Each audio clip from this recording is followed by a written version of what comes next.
जब तक तोड़ेंगे नहीं तब तक छोड़ेंगे नहीं। कसम देश की खाते हैं, हमास का नाश करके ही मानेंगे।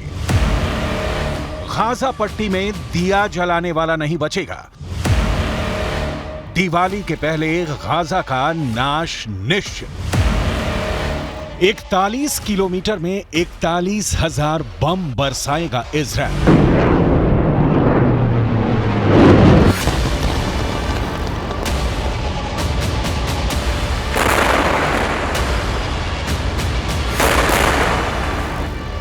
आतंकी हमास की तरह तेजी में नहीं, आतंकियों की तरह कत्लेआम मचाकर नहीं, बहुत इत्मीनान से, बहुत सोच विचार कर, पूरी प्लानिंग के साथ इजराइल गाजा पट्टी में छिपे आतंकियों का सर्वनाश कर रहा है।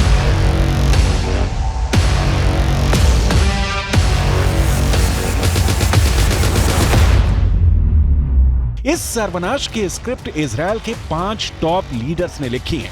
इन 5 चेहरों ने हमास के अंतिम आतंकी के जिंदा रहने तक हमले की डिटेल रिपोर्ट तैयार की है। लिहाजा गाजा को मिट्टी में मिला देने वाले हमले से इतर आज 5 चेहरों की डिटेल आपको दिखाते हैं। इजराइल की हिफाजत की जिम्मेदारी इन्हीं 5 कंधों पर है, जो सीधे प्रधानमंत्री बेंजामिन नेतन्याहू को रिपोर्ट करते हैं, जिनके एक आदेश पर इजराइल से गिरी मिसाइल हमास के अस्तित्व को मिटा रही है।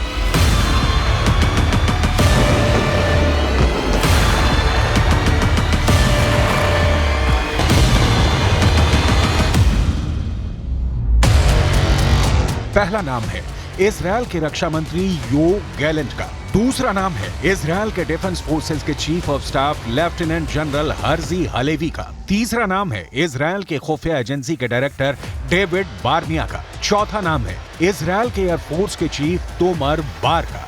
और 5वां नाम है विपक्षी दल के नेता बेनी गैंट्स का, जिन्होंने वर्तमान सरकार के साथ सारे मतभेद भुलाकर युद्ध कैबिनेट का गठन किया है। रणनीति, कूटनीति, हमला और उसका तरीका, इजराइल के इन 5 शहरों पर ही टिकी है हमास के विनाश की संपूर्ण कहानी। आपको एक एक कर इन 5 चेहरों की पहचान, इनकी जिम्मेदारी और इनके एक्शन की डिटेल दिखाएंगे। लेकिन उससे पहले इजराइल में गठित युद्ध कैबिनेट क्या है, समझ लेते हैं।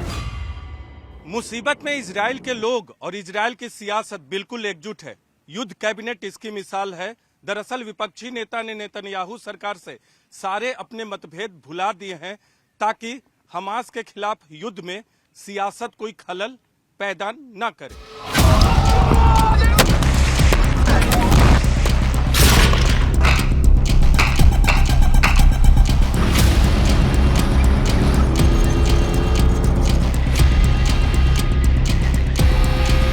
सबसे पहले इजराइल के रक्षा मंत्री के निर्णायक शब्द सुनिए और हमास के अंधकार में भविष्य की तस्वीर की कल्पना कीजिए, क्योंकि इजराइल के रक्षा मंत्री ने हमास को जमीन के 20 फुट अंदर दफना देने का हलफ उठाया है।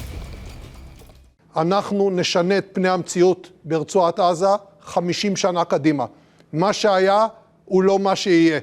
אנחנו נפעל במלוא העוצמה.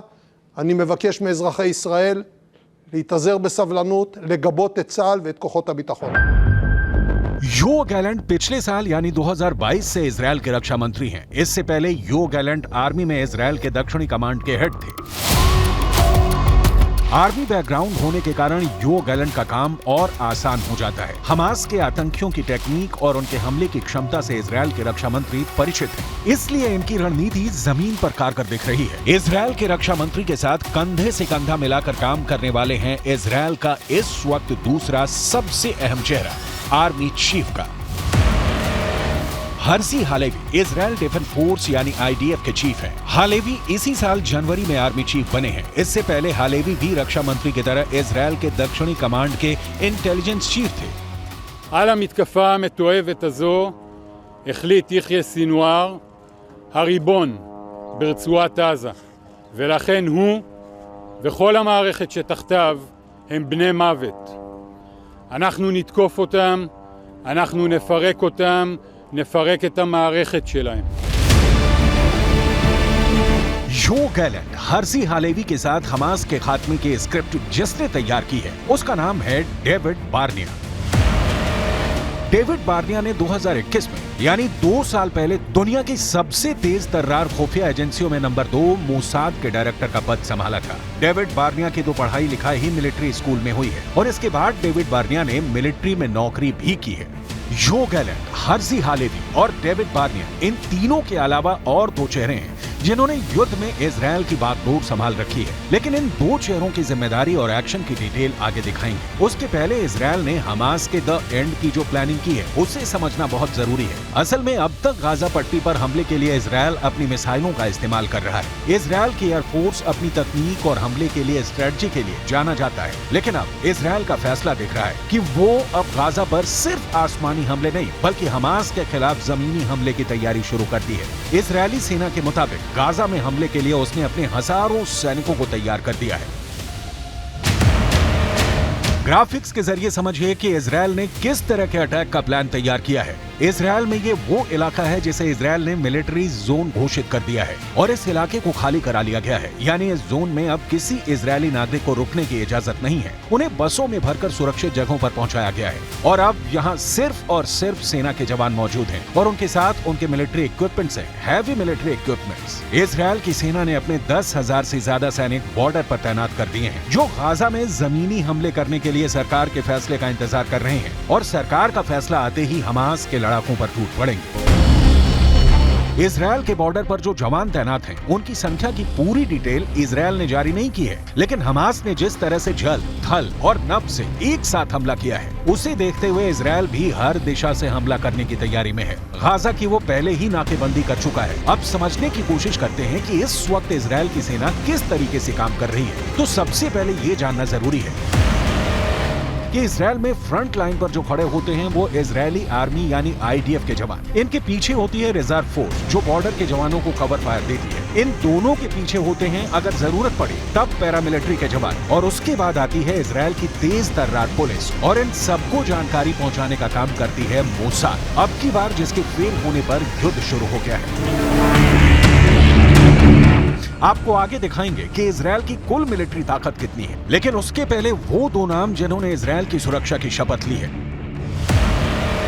चौथे नंबर पर हैं इजरायल एयरफोर्स के चीफ मेजर जनरल तोमर बार। एयरफोर्स के चीफ बनने से पहले तोमर बार इंटेलिजेंस डायरेक्टोरेट में काम करते थे।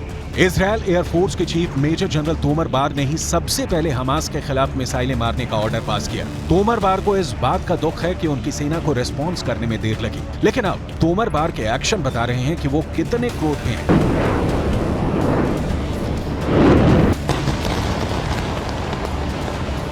इजरायल की आर्मी, खुफिया एजेंसी, वायुसेना सब ऑपरेशन स्वॉर्ड्स ऑफ आयरन में अर्जुन को सिर्फ मछली की आंख दिख रही थी और इजरायल को इस वक्त हमास का संपूर्ण विनाश दिख रहा है। इस काम में देश के बॉर्डर पर नहीं, सियासत के कटघरे में प्रधानमंत्री बेंजामिन नेतन्याहू को खड़ा करने वाले विपक्षी नेता बेनी गांट्ज ने वक्त पर मिसाल वाली एकजुटता दिखाई है।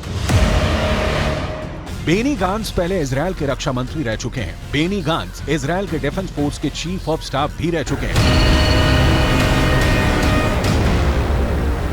मतलब इजरायल में इस वक्त आर्मी सुपर एक्टिव है, सिर्फ बॉर्डर पर खड़े जवान की तरह नहीं, उनके वर्तमान कमांडर की भूमिका में भी और पूर्व कमांडर की भूमिका में भी, जो इस वक्त वॉर रूम में बैठे हैं। इजरायल का डिफेंस फोर्स हमास के हमले को रोकने में नाकामयाब रहा। इसके अलावा मोसाद भी हमास से जुड़ी जानकारी जुटाने में विफल रहा।